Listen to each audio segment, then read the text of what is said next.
This event is a partnership with the Ecology, Evolution, and Conservation Biology Seminar Series, and we're grateful to both the President's Commission on the Status of Women and the Student Organization and Activities Group for funding this event. If you'd like to learn more about women in science events, please join our listserv at the link in the chat. Today, we're happy to present our invited speaker, Dr. Kishana Taylor. Dr. Kishana Taylor is a virologist, co-founder of Black in Microbiology, and an advocate for minoritized groups in STEM. Dr. Taylor received her bachelor's degree in animal science from the University of Delaware, where she was named a Woman of Promise, in addition to being an EPSCoR and Summer Institute Research Scholar. Dr. Taylor continued her education at the George Washington University, earning a master's degree in public health, microbiology, and emerging infectious disease, where her work on the effects of concentrated poultry operation on the presence of antibiotic-resistant E. coli in Chesapeake Bay watersheds was supported by the Smithsonian Institute. Dr. Taylor went on to earn her Ph.D. from the University of Georgia in Interdisciplinary Biomedical Sciences in 2018. Dr. Taylor is currently a postdoctoral fellow at Carnegie Mellon University in the lab of Dr. Elizabeth Wayne. Her current NSF-funded research focuses on the role of monocytes and macrophages in SARS-CoV-2 infection and subsequent development of COVID-19. Dr. Taylor's research interests include arboviruses, zoonotic viruses, and their epidemiology, ecology, and evolution. She will speak today on centering equity in emerging disease research from scientific methods to scientists. So please welcome us, or please join us in welcoming Dr. Taylor for the final installment of this EECB seminar series, which will be followed by a few minutes for questions from the audience. This event will be live streamed and recorded on YouTube, and questions will be taken at the end of the talk via the chat function. So take it away, Dr. Taylor. Thank you. Thank you so much for that introduction.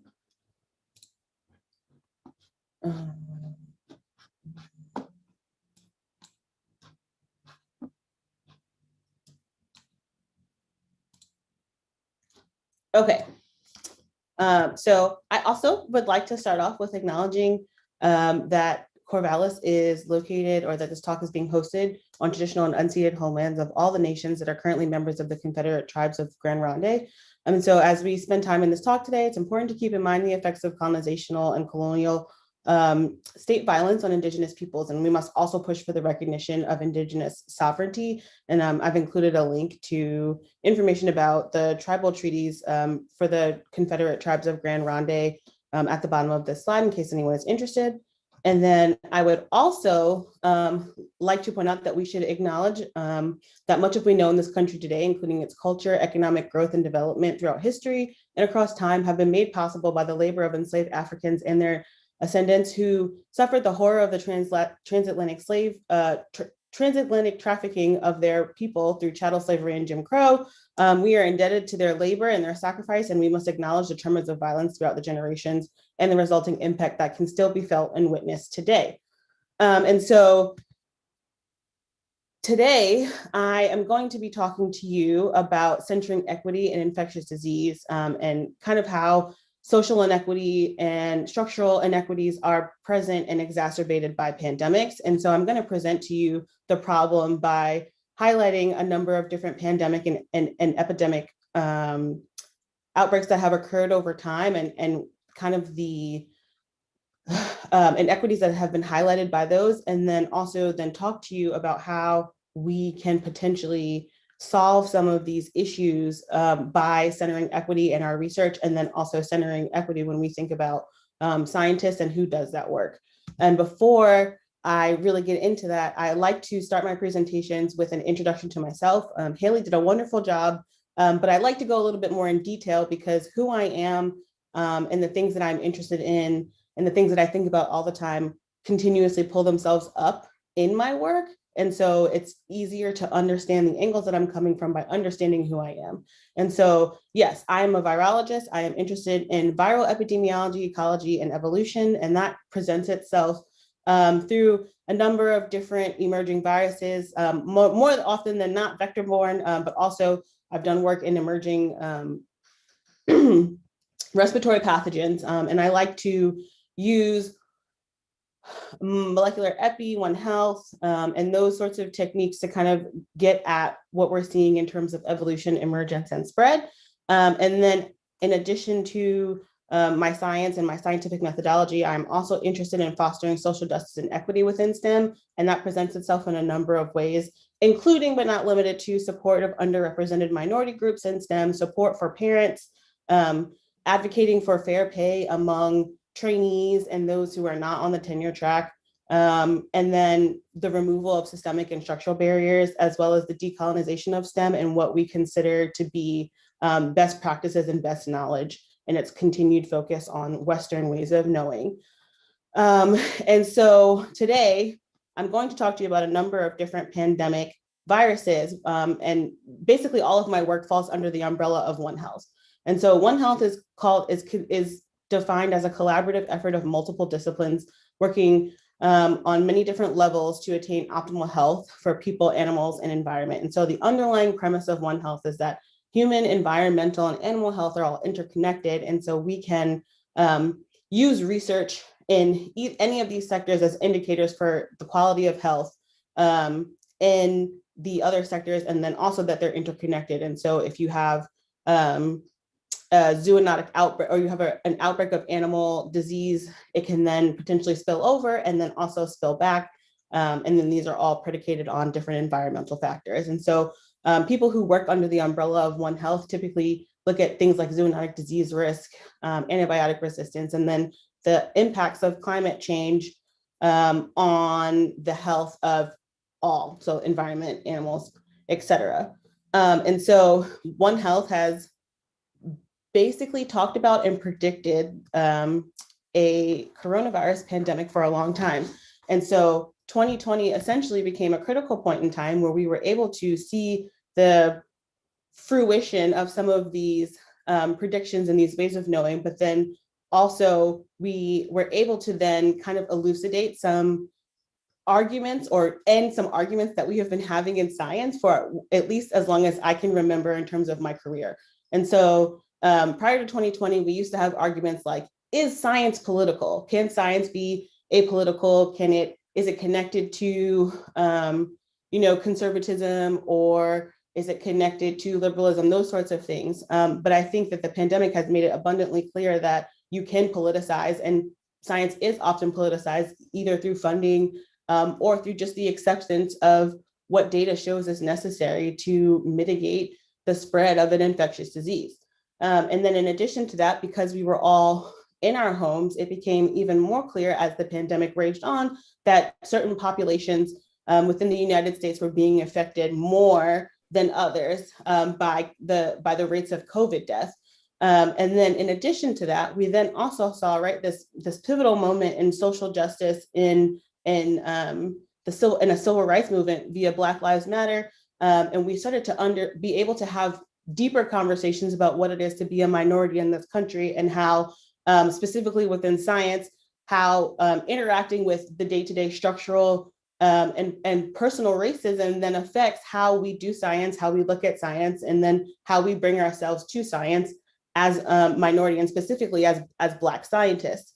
And so this actually gave me the chance in a number of ways, both by slowing down some of my lab work, but then also by bringing these issues back to the forefront for me to begin to think about how I want to approach infectious disease and pandemics moving forward. And so I began to do some research, and what I uncovered is what I'd like to call the pandemic effect, in that pandemics and epidemics highlight and most often exacerbate existing structural inequalities and tend to have outsized effects on marginalized communities in any given nation. And so that's true for the US as much as it's true for countries in Europe, as much as it's true for countries considered part of the global South. So there are these different structures of wealth, these different structures, sometimes of caste, depending on the country, and where you fall in line in those structures will determine how hard hit you are by these pandemics. And so, of course, I'm going to start with the most recent one, because that's the one that we have the most attention to at the moment. And so as we sit, we are upwards, probably closer to 550, but we're upwards of 500,000 deaths And we have seen high casualties in marginalized populations in the US. And so that includes Black people, Indigenous people, and Latinx people.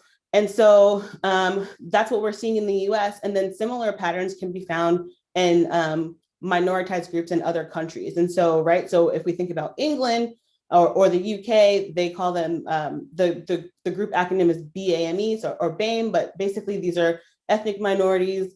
Oftentimes in European countries, they're immigrants who may or may not be refugees. And so they have different access to different resources within the country.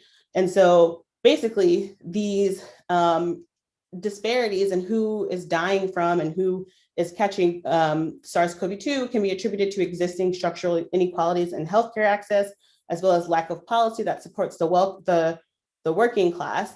And then it can also be attributed to whether or not people have access to housing and what their housing situations look like. So we know that SARS-CoV-2 spread across spatial scale shows that households are the prime, or like small groups and get-togethers are the primary sources of infection. And so when you potentially live in a multi-generational household, which is more common in minority groups, or when you live in more densely packed areas, so typically cities, you are going to see or be exposed to virus more so than if you live, say, in a suburb, in a house by yourself where you have some space. And then those people who live in those more compact communities then go out into their communities to work, likely those who cannot work from home. So people who are on the front line, so medical workers, grocery store workers, those sorts of folks are then going to go out and interact with their world. And so that's how we get to this greater community spread. And so these folks are not necessarily able to social distance either from their family or from those at work because they require money to take care of themselves. And so in addition to that, we know that COVID-19 has a disproportionate effect on people who have pre-existing conditions. And these conditions tend to be correlated with folks who have chronic inflammation. And so these groups include hypertension, diabetes, chronic bronchitis, and some other cardiac or cardiovascular diseases. And so we have this chart right here that shows, it's actually from cases in Italy early on in the pandemic, but it shows that the greater number of comorbidities that someone has, the greater number of deaths that we saw.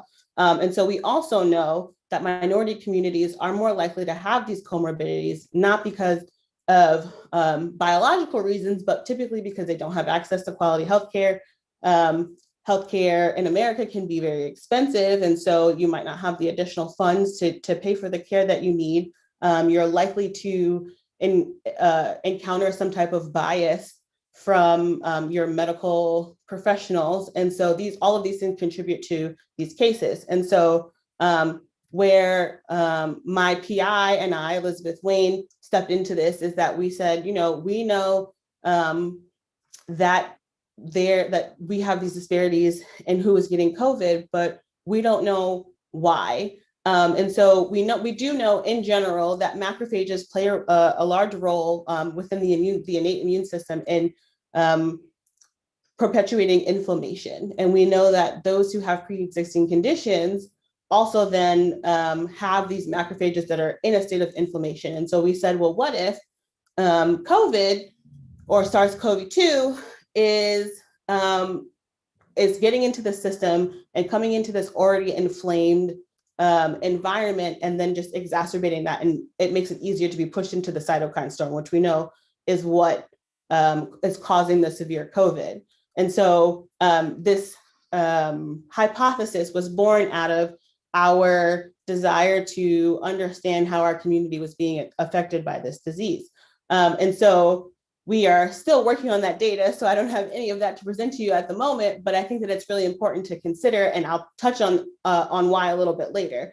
And so we can move on to the next example of a pandemic that also then shows similar patterns. And so if we look at the 2009 H1N1 pandemic, while not on the same scale as the COVID-19 pandemic, we did see an excess of 15,000 deaths attributed to novel H1N1. And so what we found there was that there was a risk of there was a high risk of exposure in those who were Spanish speaking, specifically Spanish speaking Hispanics. And we also saw that those without access to workplace policy, so basically those who don't have paid sick leave or those who don't have the ability to take off of work at all for fear of being fired, were more likely to risk exposure to H1N1. And so we also saw particularly that agricultural workers were at high risk. And so we know agricultural work is usually performed by, or is often performed by migrant workers, and then also undocumented immigrants. And so they are less likely to have access to healthcare while they are in the United States, and potentially will not seek healthcare because due to immigration policies that will then potentially lead to them being deported from the country. And so what's important to know about H1N1 and pandemic influenza is that it is driven by a process called reassortment. And so what happens with reassortment is that multiple flu virus strains will infect the same host, and then these strains will essentially mix with each other and create new strains. And so that's kind of what this figure here is explaining. And then I will go into further detail because this is where I decided to do my initial postdoc work in understanding this phenomenon. And so we call this antigenic shift, in that it is a big shift in the antigen or the proteins that are presented. And so your body has never seen these before. And so we know that, or it is known that influenza viruses have segmented genomes. And so these segments are what are being exchanged within these different viral strains to then create new ones. And so we have seen real world consequences of reassortment epidemiologically in the 2001 pandemic. That was a reassortment event. The 1918 flu, the most famous flu pandemic, was also a reassortment event, as well as others. And then in addition to these big pandemic events, you can also see smaller events. So in the 2019 flu season, 2018-2019 flu season, we saw that the flu vaccine had really low efficacy. And it turns out that this is because there was a reassortment event within circulating flu strains that basically made it so that the predicted flu strains that were included in the vaccine were not the flu strains that we actually saw, thus reducing the efficacy. So we know reassortment has really big world consequences. And so I was really interested in that. And we wanted to know why epidemiologically we saw reassortment, but when we look at lab studies that often study reassortment, we don't see the same rates, or we don't see it happening as often. And so from there, we kind of tested these hypotheses, right? So the going guesses as to why we don't see this are there's a parental fitness issue. So the parent viruses are more fit than the progeny viruses. There's selection pressure. There's some type of mismatch between the segments. So the viruses are not viable. And there are a bunch of different theories. But essentially, we were able to isolate co-infection down to one replication cycle so that we could understand what was happening in that first step of infection and replication. And we were able to show that reassortment actually does happen at a fairly high rate, but those reassortments may not be fit enough to then continue to replicate in previous cycles. So as you go into continual cycles, you have less reassortments present. And so that's been really interesting because we can then take that information now to better understand the chances of having another reassortant pandemic influenza virus pop up. And so if we move on to yet another example of viruses that exacerbate structural inequalities, we can look to the Zika virus epidemic. And so it wasn't considered a pandemic because it didn't make it to some of the countries in the global north, but what we did see was that it had its greatest impact on pregnant people. And so a lot of the times we were seeing these disparities between low-income pregnant people and high-income pregnant people, as well as we were seeing higher rates of Zika virus in those who were considered Black and Indigenous, and compared to those who would be considered white under Brazilian classifications. And then we also saw this play out in that there was that those with high unintended pregnancy rates and low access to prenatal care were the most affected by the side effects of Zika virus infection in pregnant women, which was the development of microcephaly, or smaller than normal head size. And so again and again, we see these patterns, especially recently. All these epidemics and pandemics have been since 2009. And so we should have an idea by now that when these viruses emerge, they are going to have these outsized effects on our marginalized populations, and we should be able to move forward. I just want to highlight an additional 2 cases of vector-borne viruses because that's where my interest lies. So there was a chikungunya epidemic in South America in 2013 that kind of repeated those same patterns. And then my own personal soapbox, which is vector-borne disease within the United States, which doesn't get talked about very often. A lot of the times race data is either missing or this demographic data is missing or not collected. But when we do have that data, we see that when diagnosis is necessary outside of a public health system. So if your health department is not doing the testing, but your private doctors or your private medical institutions are doing the testing, racial minorities overall are less likely to have their tests even sent out to be diagnosed. And so when we do actually get to look at some demographic data of vector-borne diseases in the US, we're not even getting a clear picture because a lot of the times people minority groups who are presenting with these symptoms won't even get tested. And so we don't even actually have a good idea of what vector-borne disease looks like in terms of minority populations, in addition to vector-borne disease already being underreported. And so this is kind of where I'm going to bring it back into One Health, right? So all of these viruses fall under zoonotic risk. So there are animal zoonotic cycles.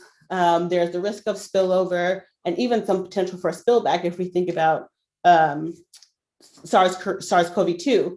And so the issue becomes with One Health is that while we are doing this interdisciplinary work under One Health, and while we are trying to understand all of these zoonotic disease risks, we still somehow manage to stay in these research silos when it comes to publication. And so even though we have these teams that go between math and epidemiology and medicine and veterinary medicine, people tend to still stick to their institutional journals or their society journals. And so a lot of that information is maybe not even being crosstalked between people, because if you're not looking, if you don't know where to look, you might not see that information. And then in addition to that, in addition to the research silos that already exist within those biological science disciplines, we also are often not including social sciences in this interdisciplinary work, which I think is an error, considering that while we knew that there was the likelihood of a coronavirus popping up and causing a pandemic, no one would have guessed that there would be, these political debates about whether or not masks are effective, or whether or not masking is patriotic or actually made sense, or whether or not the virus was real. I think we all, assumed that if we had the data, if we had the science, that it would be enough to then communicate that we need to do something and we need to, keep it moving. And so the lack of inclusion in social sciences, I think, left a big blind spot, and is some of the reason why we were unprepared for the fallout of SARS-CoV-2 when it first appeared.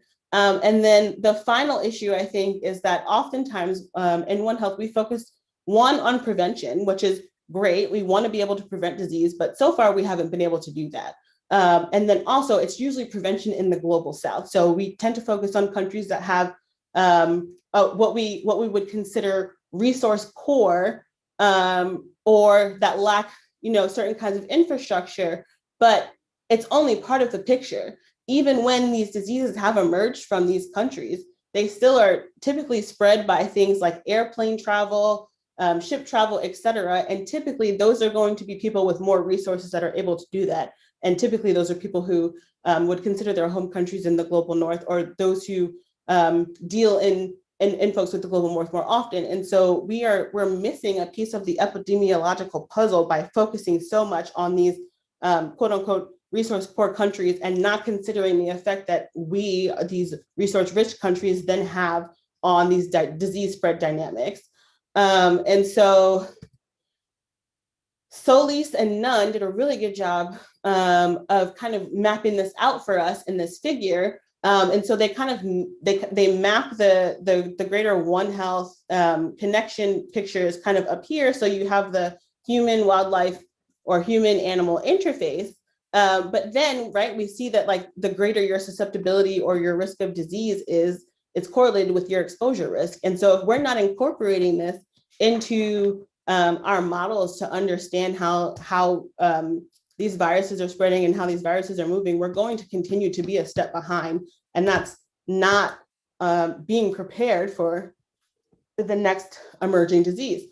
And so what I propose, or what I think we need, is a frame shift. And so how do we start to address or correct the disparities, both through research and through interventions? And I think that this begins with the restructuring away from endpoints that are primarily focused on publication. And so when we think about publication, right, they're the bread and butter of scientists, because that's how we prove that we have done the work. That's how we get hired for jobs. That's how we get promotion. That's how we get tenure. So publication is really important to us as academics, but who has access to those publications, right? Who are reading our publications? Overwhelmingly, it typically tends to be other academics. And even then, it's usually only academics who kind of sort of overlap with what we're doing. And so we're missing huge swaths of the population to communicate the data and the research and the outcomes that we have.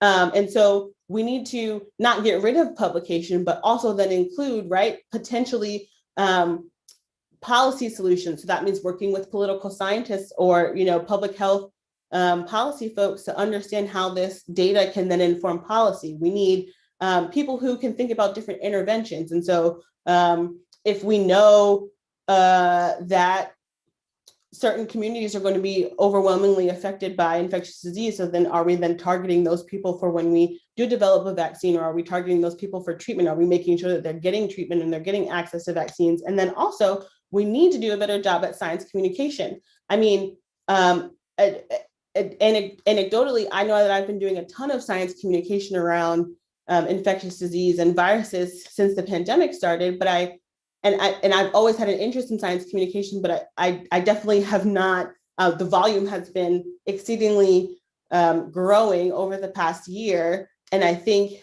had we as a scientific community been building these communication avenues prior, it would have been a little bit easier to get information out. And I think many of us wouldn't be as overwhelmed as we are now.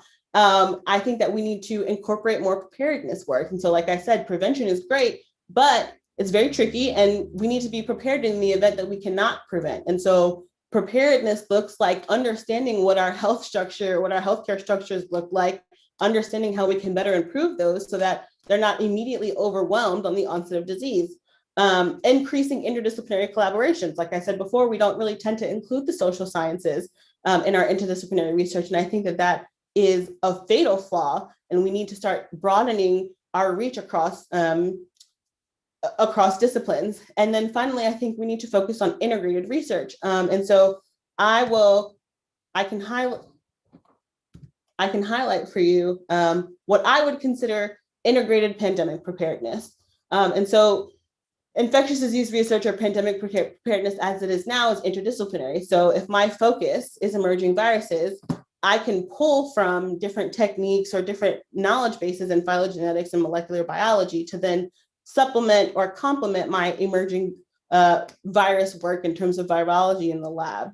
But as far as integration goes, if I then decide to integrate information about health disparities and marginalized populations and how they're being affected by these emerging viruses into my research, it then becomes a completely different project. And if you remove that, if you separate that piece from the project, it looks completely different. And so we need to move away from supplementing via interdisciplinary research, and I think, or not move away from, but in addition to supplementing our research with interdisciplinary methodology, we need to then start to integrate some of these more social science-based projects that then include understanding the populations that are going to be the most infected in order to move forward. And so an example of what that would look like is, as someone who studied influenza reassortment and evolution, I could then, transform my project into an integrated project, but then also talking with and sampling farm workers. So surveying them and seeing what their understanding is of pandemic influenza, and if they recognize the signs of influenza, and how we can better work with them and create relationships with them so that should there be an outbreak of pandemic influenza, one, they know that they have coverage in terms of healthcare, they know somewhere that they can go, and then we can then also get that data back from them in terms of what flu virus is circulating in those populations. And so to kind of bring everything back in, I want to pull the focus back into SARS-CoV-2 because that, so basically everything that I previously said is how we can start to begin to focus equity and social inequities in our work to correct them. But I also think that we need to do it within science as a whole, right? And so when SARS-CoV-2 first popped up and we saw these disparities and who was getting sick and who was dying, our first thoughts were to go to science as a whole. There were lots of papers that went into, oh, this must be some genetic reason, or Black people are not getting enough vitamin D, or it's some difference in metabolism. So we went straight to the biological differences, or the supposed biological differences between races, as opposed to thinking about the environmental impacts. And so basically this falls into a trap, right? It basically falls into biological determinism, which is basically the idea that all human characteristics are hereditary. And it's often a theory used in the eugenics movement.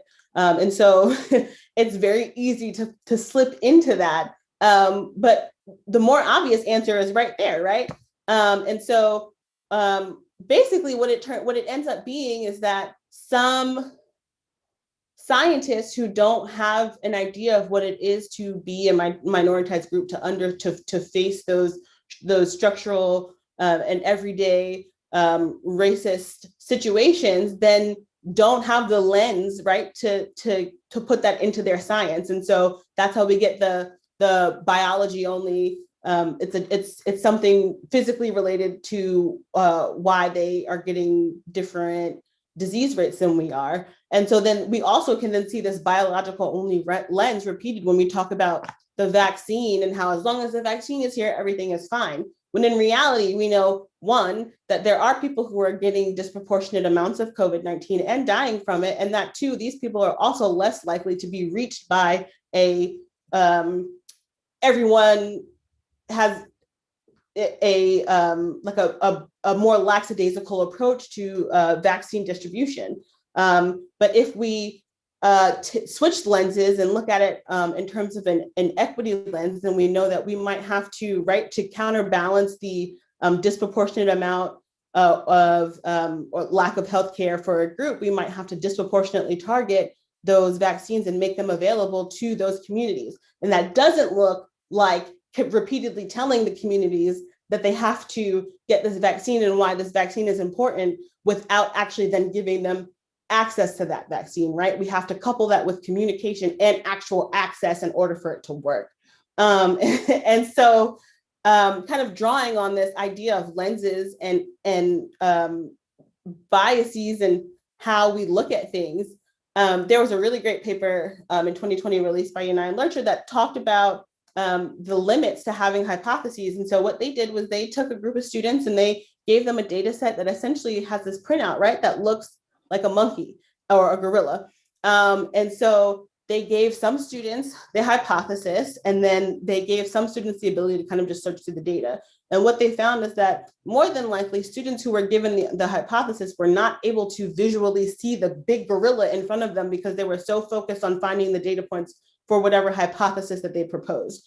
And so it's a really good example that kind of removes the contentious subject of race for whatever reason, and allows us to see that, right, we are limited sometimes by our hypotheses, especially when we have preconceived notions of what we are and are not looking for. And so I know a lot of the times when I was in graduate school, I'd be like, well, what if we just like looked at some stuff and saw what happened? And it was always like, no, we can't do data fishing. That's not important, or that's not good science. But ultimately, I think we're limiting ourselves and we're allowing our biases to live freely by not considering the fact that we have biases going into science and biases as scientists, as humans, and then those biases are going to play out in our work.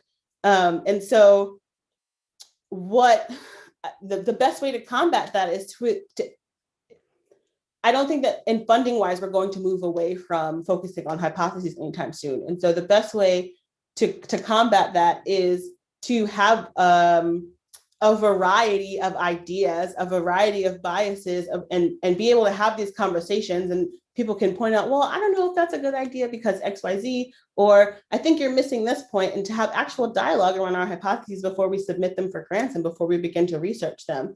And so that kind of brings me to the effect of DEI as it exists now on scientific output. And so right now we have a large amount of minoritized scientists who don't make it to some of the higher fields, right? So we have dropouts we have people who drop out of the system at undergrad level, at the graduate student level, at the postdoc level, and then even some who end up not getting tenure, and so they drop out at the faculty level.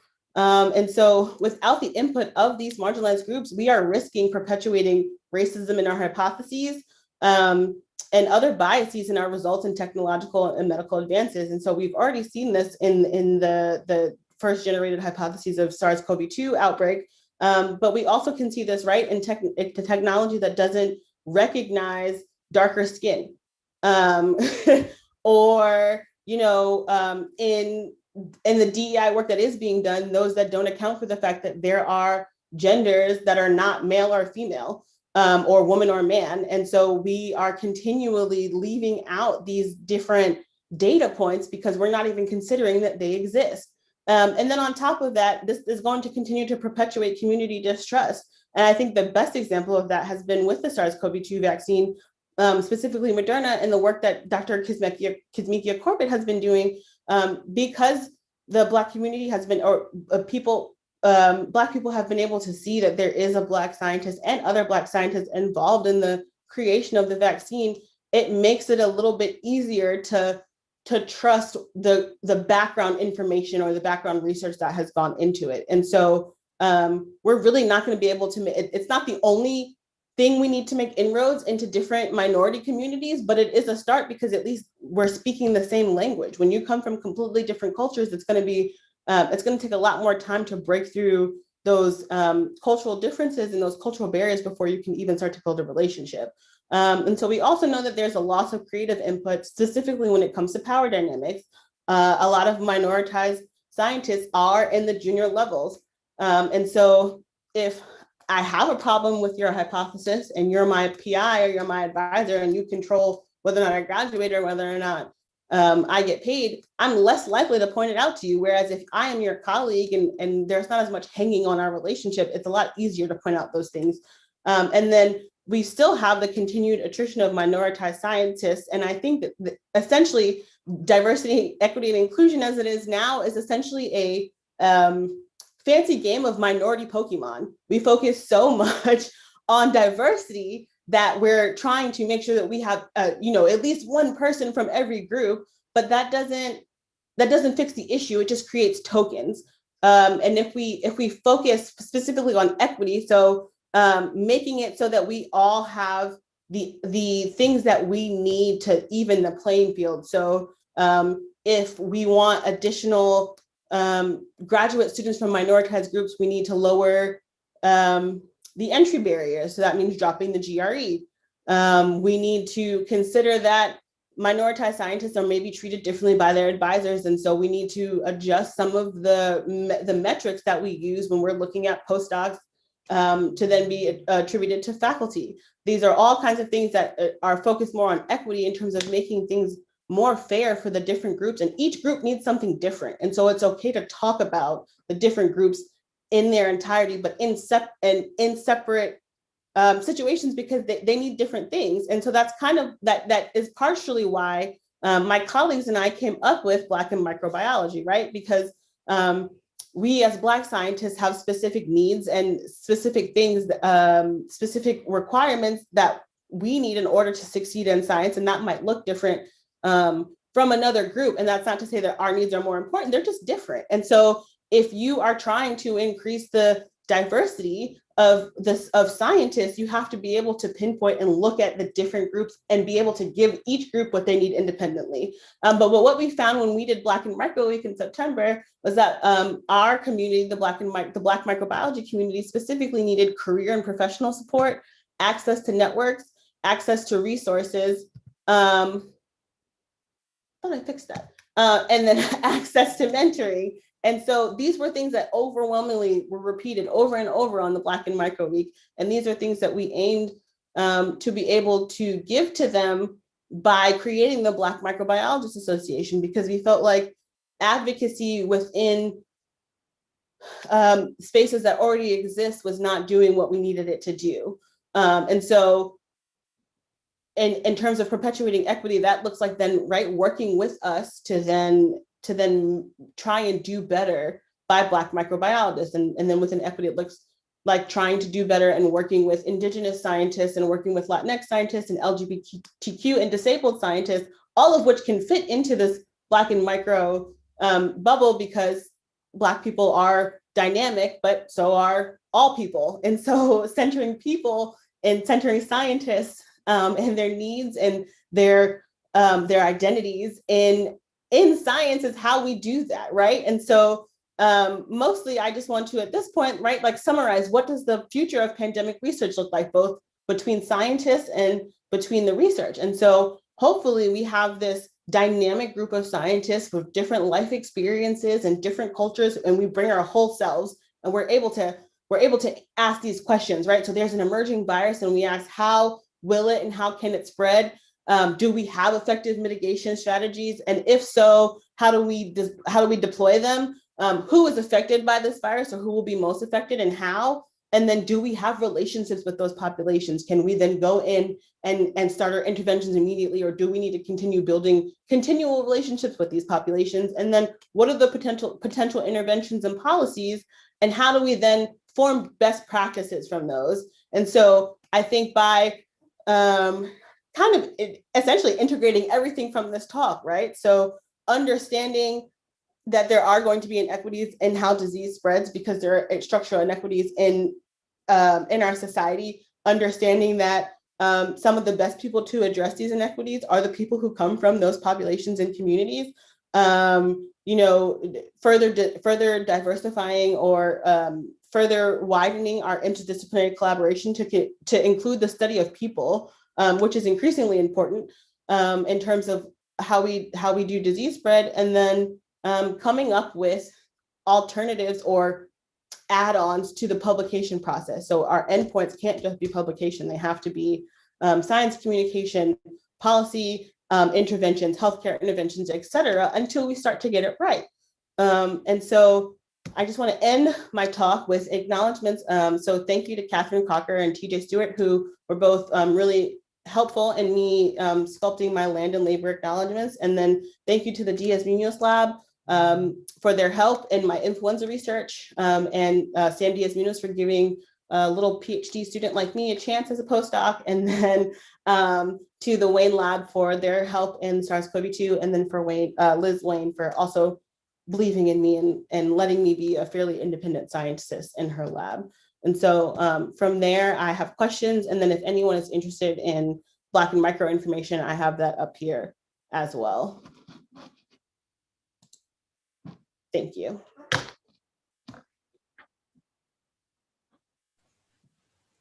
Thank you so much, Dr. Taylor. We do have a number of questions, so I'll go ahead. So from an anonymous attendee, we have a question: how can healthcare providers and researchers work together to create a more inclusive healthcare system? Also, how do we account for health insurance issues that often prevent marginalized populations from receiving healthcare? Yeah, that's a really good question. And so I'm not a medical doctor, and so I will do my best to answer that. But I think this also would involve having conversations with folks who are actually in medicine. I think that from a policy standpoint, we have to continue to push for nationalized healthcare. I think that's really the only way to really deal with the insurance issue. because as it stands now, right, even if you have insurance, there's going to be disparities in what access to what procedures you have, given like how much you're paying for your insurance. I think the best way to facilitate better treatment of minority groups in healthcare is to listen to them, is to ask them, right, what their concerns are, and treat them just as you would your other patients, but also to kind of self-examine your own biases if you are not in that minority group. So if you like ask yourself like what you have been taught. So there are still some textbooks that talk about, different pain tolerances among different races, which is complete crap, but it's something that's still there. And so you have to kind of even go back to your training and ask yourself, like, what biases have been introduced through my training, or what biases have been introduced through, just like growing up in whatever environment that you grew up, and then do your best to counteract that, and then continue to listen to your patients and trust your patients who are really going to know their body to an extent better than you are, who's only seeing them occasionally. They live in their body all the time. So.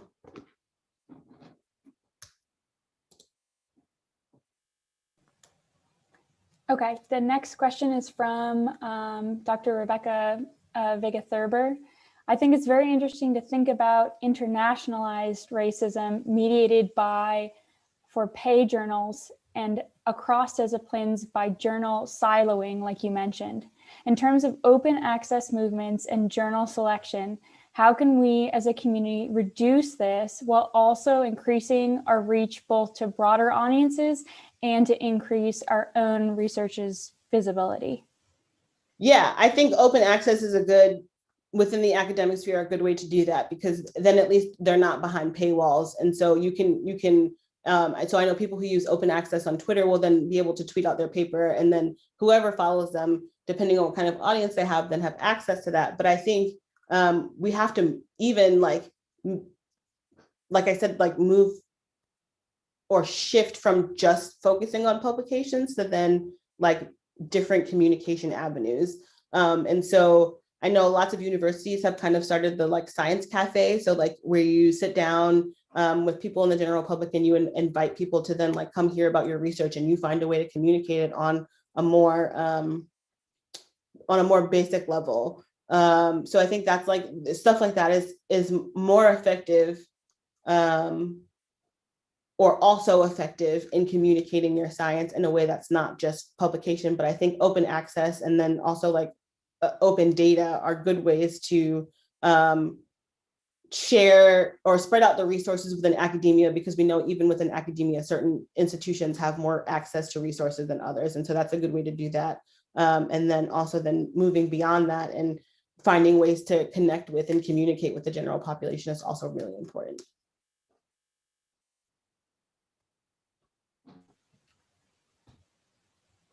Okay, another anonymous attendee wants to know, as a person of color, how can you initiate conversations with your coworkers about making research more racially inclusive? I think it depends on how comfortable you are. I think if you have an environment where you feel comfortable in who you are and in voicing your opinion, then it's an easier conversation. So I'm assuming that if you're asking that, you feel like it's not an easy topic to broach. And so I would suggest maybe finding someone who is an ally who maybe can bring the topic up in the first place. And then maybe you can like add on top of that if that's something you feel more comfortable with, as opposed to bringing it up yourself. But I'm all for just within reason telling people head on. A question from Anne Devinsong. Hi, Dr. Taylor. What advice do you have for bio or ecology-focused programs to support and retain BIPOC scientists, especially women? And what do you perceive as the biggest hurdle that fast-moving biology fields, for example, disease-related topics, experience in promoting the success of BIPOC scientists? Yeah, okay. So advice for bio or ecology focused programs, I think it requires a culture shift. I think a lot of it is, people just don't consider other cultures and how that may show up in your workplace. And so, right, like even in terms of relationships with your PI or your advisor, like in my family culture, like we speak to elders in a certain way. We give them a certain reverence and a certain respect. And like if I talk out of turn with my elders, like I'm probably going to get yelled at. And so when I came into academia, and then like everyone is saying, oh, you know, call me by my first name. And it's like, we usually like add like some type of honorific in front of that. And so kind of having to adjust to that took me a minute, and I would get yelled and they'd be like, you have like, I don't know why you're still calling me Dr. Such and such. My name is Rebecca. And it's just like, I get it, but like that also makes me uncomfortable in a way. And so understanding that people are going to come to the table and address things differently, and that's not necessarily a bad thing. It's just a different thing. Especially, and as far as women go, I mean, the data shows that women are often talked over. Women often like have their ideas ignored or repeated by men, and then they're accepted. Whereas when they said it there in the first place, it's not really acknowledged. I think for those women who are interested in child rearing, having like maternity leave policies for your graduate students and your postdocs and your faculty is really important. Having or just like parental family leave. I think that's even outside of women, like people have other family care responsibilities. I think not perpetuating that science is an 80-hour-a-week endeavor, right? Because people have other situations that they have to deal with in their lives, and some people don't want to or can't put 80 hours in a week, and it's honestly not healthy. And then like the biggest hurdles for fast-moving biology fields and promoting the success of, but in my opinion, I don't think there is a hurdle. You just have to do it. You have to promote your BIPOC scientists as much as you promote your white scientists. It's if you tend to notice that the people you're featuring on your website are white, or if somebody points that out to you, they're not BIPOC, they're not LGBTQ, you have a skew towards people who tend to be in the majority, then you have to fix it. And so if you featured 15 majority faculty, then you need to feature 15 minority faculty. It's just, you have to give equal access to promotion, or maybe even over access. If we're thinking equity over equality, we have to give them over access to the same things that majority scientists have been getting for X amount of time. Okay, one more here. We've got another anonymous attendee. Are COVID rates, deaths among white, Asian people who are also working class and lack access to healthcare different from those of Black, Latino, Indigenous people in the same socioeconomic level? Yes.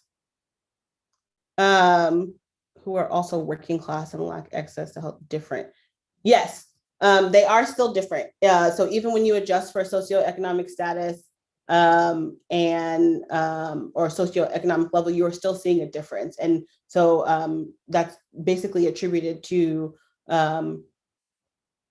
interacting with doctors who maybe don't believe the symptoms that they're saying, or they're underestimating the amount of pain or the severity of their syndromes, regardless of what their socioeconomic status or level is.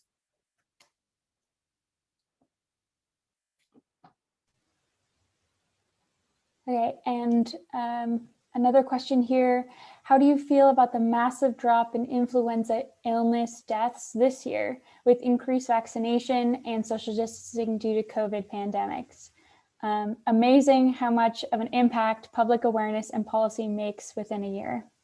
Yeah, I think it's great. I think it shows that we have a lot of the tools that we need to reduce disease incidence, and all we have to do is do that. And I'm hoping that this great example of how these interventions can reduce disease, that it sticks with people, and that every flu season we start wearing masks and staying home and distancing when we're sick, right? But we also need to then have policies in place that help support that. So, right, when we went over the research, it showed that those who don't have access to workplace policies like paid sick leave are the ones who are are still going to get sick and likely still going to be able to spread disease. And so we have to be able to then have the policy, whether it's state, preferably federal, so that it's equitable among all of the states, but we need to be able to have paid sick leave so that people can actually stay home and be distanced. Unfortunately, what we do know is that people don't take the flu as seriously as they have taken SARS-CoV-2. And so we even have had those arguments, right? This is just like the flu. It's not like the flu, but even if it was like the flu is still also pretty serious. And so I think we have some discrepancies in the severity of flu-like illness and influenza illness. And I think that that's partially the issue. We think that flu is not a big deal when it is. And so I'm hoping that as people see that they have not gotten sick or felt like crap this winter because they have been wearing masks and social distancing, that even if they don't think the flu is that big of a deal, they prefer to not be sick, and they will continue those habits moving forward. Okay, I think we have time for one more question, Dr. Taylor. So this is from Nancy Chani. Thank you for an important conversation, Dr. Taylor. How can the One Health concept be infused into the core curriculum to help normalize a more integrated, holistic approach to wicked problems like zoonotic disease, vulnerability, and social stratification? Infused into the core curriculum? Yeah, I mean, if you are talking about zoonotic disease, I think it's really easy to then talk about the fact that as our environments change, right? This is the environmental piece. As we continue to encroach on wildlife habitat, as we continue to then like push additional interface between humans and animals, we're going to continually have this pop-up of disease. And then because we're going to continually have this exchange between animals and people, for a number of reasons, we need to then understand disease spread not only in animals, but also in people, in order to have a more holistic idea of the magnitude of the problem. And then that way we can then have the interventions that we need, have the preparedness plans that we need to then prevent as much casualties as we have seen with the SARS-CoV-2 pandemic. Okay, thank you so much, Dr. Taylor. I think we're out of time here. So just for our audience, you can follow Dr. Taylor's work via her publications through the Carnegie Mellon webpage, where you can find her CV. And is there any social media that you'd like to share, Dr. Taylor, that we can follow you at? Yeah, so I have a website, it's kishanataylor.com. And so my CV and usually if I get video from any of my like speaking things, I will post them there. And then I am also on Twitter. So my handle is @KYT_that's_me. And so you can find me there talking about these similar issues, among other things, including my kid. That tends to be a big part of my Twitter presence. And then I guess if you're just interested in following research, I'm on ResearchGate and also on LinkedIn. So if you just look up Kishana Taylor, it should pop up there. And we're Women in Science is the organization that's putting on this event.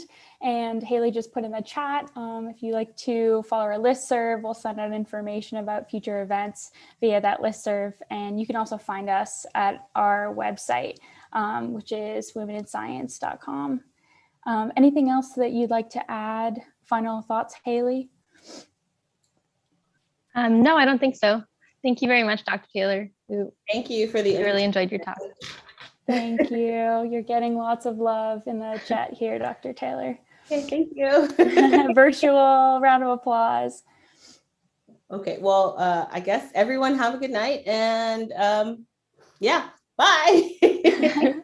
Bye, thank you.